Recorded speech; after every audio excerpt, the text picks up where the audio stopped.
Magandang araw! Sa palabas na ito, ipapakita ko sa inyo ang wastong paggamit ng martilyo at almeres. Ang mga proyektong pang-industriya ay gumagamit ng mga kasangkapan sa pagbuo at paggawa ng mga gawaing kahoy, metal, kawayan, elektrisidad, at iba pa. Isa na rito ang mga kasangkapan sa pagpukpok at doon nabibilang ang hammer o martilyo. Ang martilyo ay ginagamit na pamukpok ng pako, pambaluktot at pambaon sa kahoy. Narito ang wastong paggamit ng martilyo. Hawakan ng matatag ang martilyo sa may puluhan gamit ang dominanteng kamay.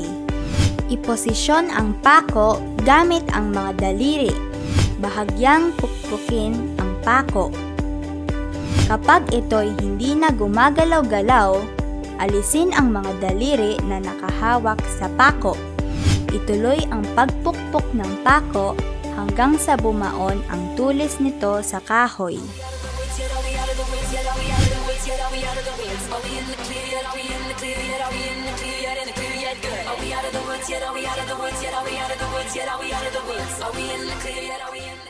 Malaking tulong ang pagmamasid at paglikha ng mga proyektong maaaring makatulong sa pamilya at pamayanan. Ang paggawa ng proyekto ay may lawak ng sining pangkalahatang industriya. Kabilang narito ang gawaing kahoy.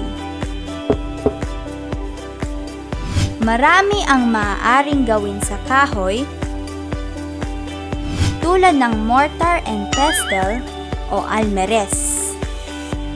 Narito ang wastong paggamit ng almeres. Punan ang mortar ng sangkap.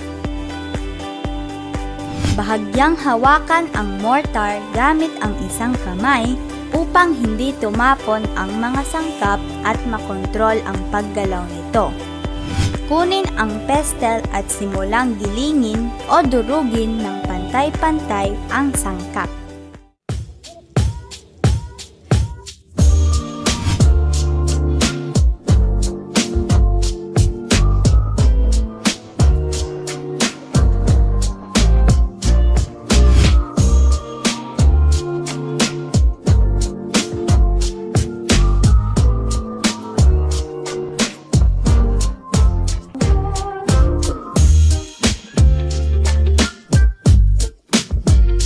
Tandaan na ang mga kagamitang ito ay matitibay, ngunit kung hindi wasto ang paggamit at hindi ito aalagaan, hindi rin ito mapapakinabangan.